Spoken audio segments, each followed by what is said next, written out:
So cabbages were the first plants that I started with when I first began my gardening journey. I didn't know what I was doing at all. So I never fertilized my plants. They were very tiny when I harvested them. I was still grateful for a harvest, nevertheless. So, one of the things that I did not do the first time that I grew my cabbages were I did not fertilize them. Y'all, it is so important to make sure that you're staying on top of your fertilizing schedule. They are considered heavy feeders, so you want to keep them on a feeding schedule. You want to feed them every 2 to 3 weeks, especially when the head starts to form, because they're going to need that constant supply of nutrients. All of my cabbages in the container, they are transplants. I did try to start the cabbages from seed, but they never thrived. So I went and purchased some transplants and added that to my garden. As far as fertilizing go, if you are going to buy cabbages, before planting those transplants, you want to fertilize your cabbage with a good 444 fertilizer. You can add that to the soil right at transplant because that's going to give them a great start. This is a balanced fertilizer and it's going to give your cabbages all of the nutrients up front.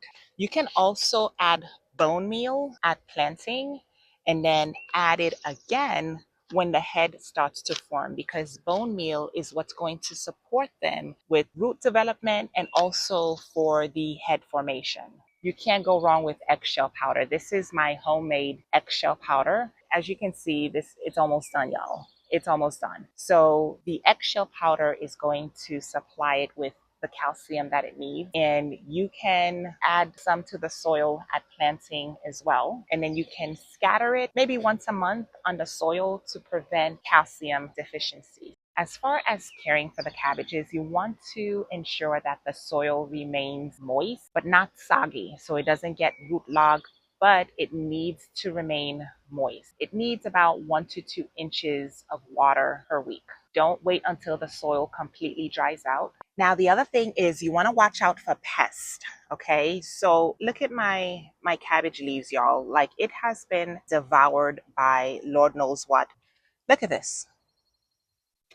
Look at this. Like, something has completely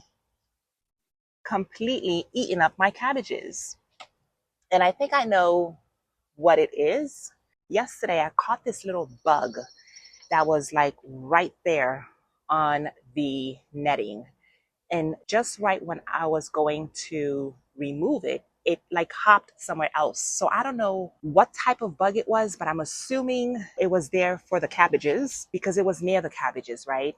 And it crawled its way inside of the netting. And just when I got up to get rid of it, it hopped somewhere else. So I don't know where it went. I'm going to assume that that's the culprit that's been eating my cabbages. So you want to make sure that you're watching out for pests. In these two beds, you see that the cabbages have been eaten up really bad. Look at the leaves. Look at the leaves in this one. Now the cabbages in the other bed, they look fine. They look okay, right? They look a little better than the other ones.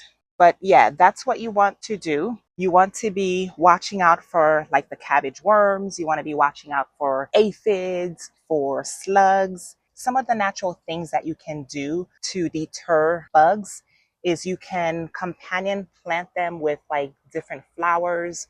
So right now I have marigolds next to it, but the marigolds haven't fully bloomed, right? So I have marigolds, I have forget-me-nots.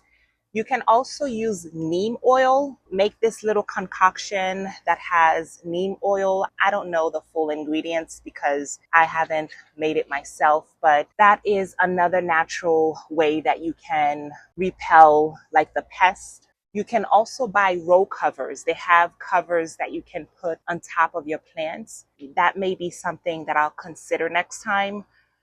Because I am going to be growing more cabbages in the fall. So I will definitely be considering getting some row covers, but ensure that you're checking the leaves regularly, okay? especially like under the leaves, because that's where you can mainly find the bugs or eggs. Make sure that you're thoroughly inspecting your plants to see if there are any eggs or anything like that that's hiding underneath their leaves. Now, the variety that I have is, I believe this is just the green cabbages. I got them as starts, and they need to be spaced out between 12 and 18 inches. So that is the reason why I only have 2 cabbages in each container, to ensure that they get spaced appropriately. The first time that I grew cabbages, y'all, I think in this container I had like 5 cabbages. So they were very stunted. That was another reason why they didn't really go anywhere, as far as their development, because it was just too crowded in the container. I would go as far to say just planting one in the container. This is a 25-gallon container. So to be on the safer side, and if you want bigger cabbages, I think it'll be better to just put one in there. And when they are ready to be harvested, the heads are going to feel firm. Now, as you can see with my cabbages, they're not quite ready yet, but it's just too hot outside. That's the reason why. And this one doesn't even have a head, y'all. Look at this. This one does not even have a head. But it's just too hot outside. I cannot keep them outside any longer. The temperatures are going to be consistently 80 degrees. So it's just not ideal for the cabbages. That's the reason why I'm going to be harvesting them. But you want to ensure that the heads are firm. Like when you feel them, you can see these are starting to form heads. But again, we can't wait until they fully form. That's when you know that they are ready to be harvested, when the heads are firm. When you feel them and it feels firm. And then what you can do is just use a sharp knife to cut at the base. Okay, and that's pretty much it. So I just wanted to share with you all just some of my mistakes with the cabbages. Timing is important. So that is pretty much it, y'all. I'm hoping you all can learn from my mistakes. I didn't really provide any sort of protection from them, and I think I just planted them too late.